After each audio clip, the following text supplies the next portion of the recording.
Jinai resocializacijos skyriaus specialistė. Taip. Nu, jinai į mus nežiūrėjo kaip į kalinius. Miestų turgui priperka dar kažko tais, medaus, kibiriukais, nes pas mus čia to nėra. Pirkdavo tik maisto produktus, draudžiamų daiktų mane neždavo. Gimtadienis buvo, man užsakiau, kad tortų pripirktų, 3 rūšių tortus atnešė per kelias dienas. Viskas, tą stalą pasidarėm. Tai karališkai jūs čia gyvenat? Gyvenau biškį. Pagavo ją ir KŽS darbuotojai privertė sakyti ant manęs.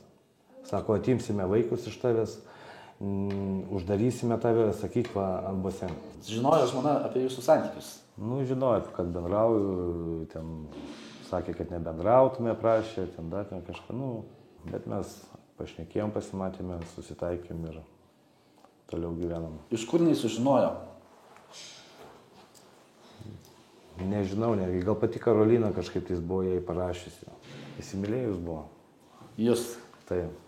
Tai tikėjusi daugiau negu paprasta draugystė. Manau, kad taip. Aš žmonai pažadėjau, kad daugiau nieko nebus. Kad čia klaida buvo. Atleido žmona. Buvo grasinus palikti? Jo, skyrybų grasino. Su Karolina turėjot lytinių santykių? Ne, kabinete pas Karoliną kameras stovėjo. Gal ten koks bučinukas į žandą ir buvo. Dabar už vieną žmogžudystę sėdžiu. Prieš tai esu sėdėjęs dar už žmogžudystę. Trenkiau žmogui į galvą. Jis mirė. Prieš tai jūs ar jaunas būdamas nužudėt kažką? Nevėžio futbolo, nevėžio trenerį. Dėl ko? Jis priekabiavo prie mūsų bare. Kuria prasme?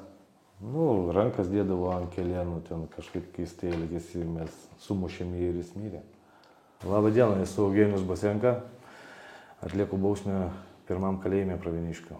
Čia esate dėl to, kad prieš tai kalėjote antram pataisos namuose, antrajam kalėjime ir šiuo metu teisme nagrinėjama baudžiamoji byla susijusi su pareigūne. Taip, ir byla nagrinėjama ir kai įvyko tas įvykis, kai pagavo tą pareigūnę tais anaboliniais steroidais, man prasidėjo iš KŽS, iš valdžios spaudimas, mane pervežė kitus pataisos namus. Supratau, apie tai gal vėliau pakalbėsim, bet dabar norėčiau sužinoti, kas ten per istoriją nutiko. Kokia ten istorija?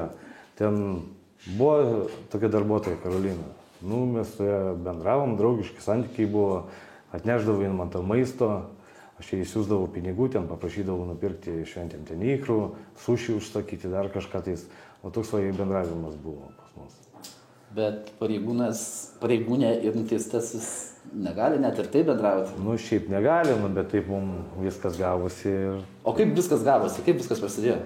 Kaip prasidėjo, vykdavo kažkokie užsiėmimai, ten geografijos, ten ar dar kažkokie būreliai ir susibendravome taip.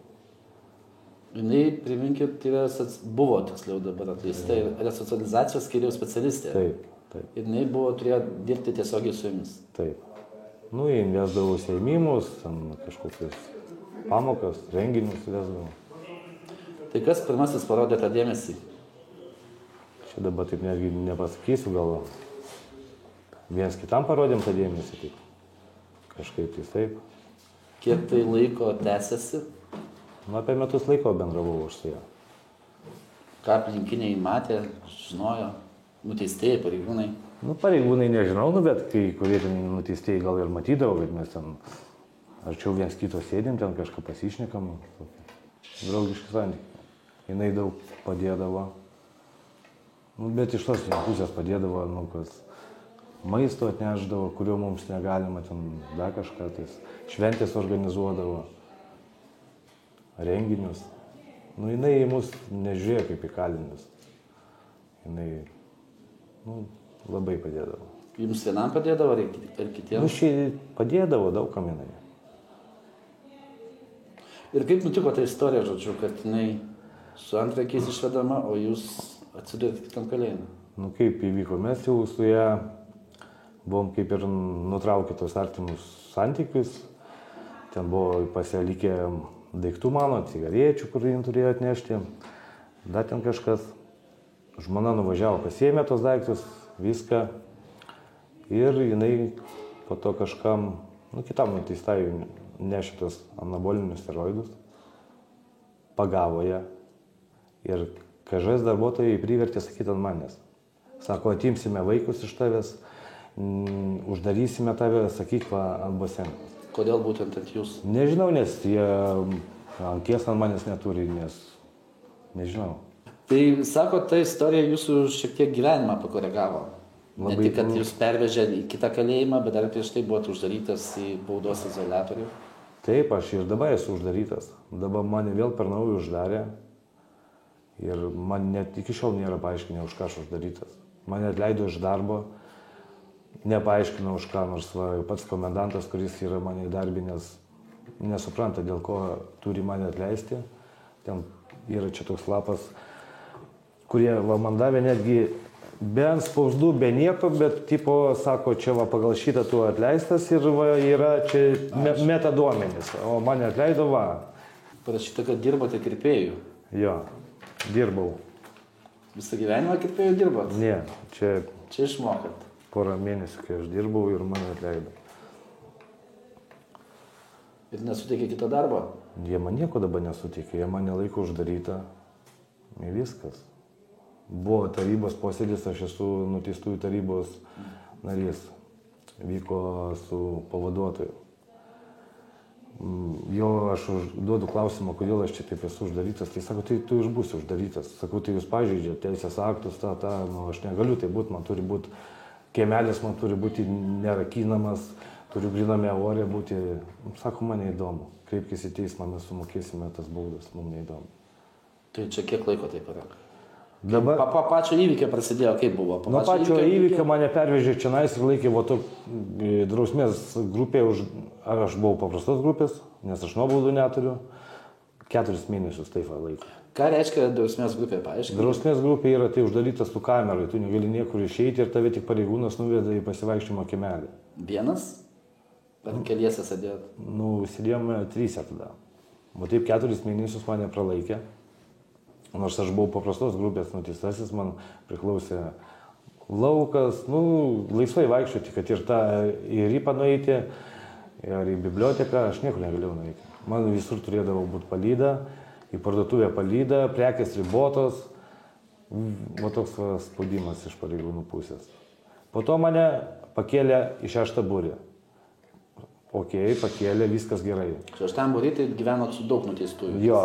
Galėjau laisvai judėti, iškart darbą susiradau nors darbą irgi buvo labai sunku susirasti, nes visą laiką KŽS dėdavo štampus, kad prieštarauja, žiūrėkit. Jie man neleisdavo vykdyti tą planą, kad į lengvą grupę papulti, kad laisviau gyventi galėčiau, kad daugiau pasimatymų turėčiau. Netgi dabar vyko tas tarybos posėdis, pats pavaduotojas sako, jau po tarybos posėdžio perduok žmonai, tai mažiau skundus rašinėja arba visai tavęs nematys. O žmona skundus rašo? Taip. Kam? Rašo į departamentą, tam Špokui rašė, dabar į žmogaus teisės. Ir ką jis skunduose, kuo jis skundžiasi? Tuom, kad mane laiko nepagristai uždaryta, be priežasties man nieks nepaaiškina, už ką aš čia taip esu uždaromas. Bet negali būti šiaip nei šio to uždarai. Taip yra, nes mano vienintelis pasakymas, darai neigiamą įtaką. Kur aš čia darau, paaiškinkit. Kaip gali pasireikšti tą neigiamą įtaką. Pažiūrėkit, kaip pas mane yra mokslo diplomai, Europos egzamino, pilna diplomų pas mane, padėkų už gerą elgesį, vien padėkos, diplomai, pažymėjimai, kad aš kursus kažkokius lankiau, viską. Tai kur čia bloga įtaka gali būti? Tokia krūva surinktos tų diplomų. Tai gerą įtaką daro. Aš manau, renginius esu pravedęs, sporto varžybas, trikovės laimėjęs. O jie, matai, motyvuoja, kad aš darau kažkokią blogą įtaką man. Tai mane ir laiko. Sakėt, sėdit 15 metų, ne? Taip. Už ką sėdit? Žmogžudystę. Už 2 žmogžudystės turbūt reikėtų. Ne, dabar už 1 žmogžudystę sėdžiu. Prieš tai esu sėdėjęs dar už žmogžudystę.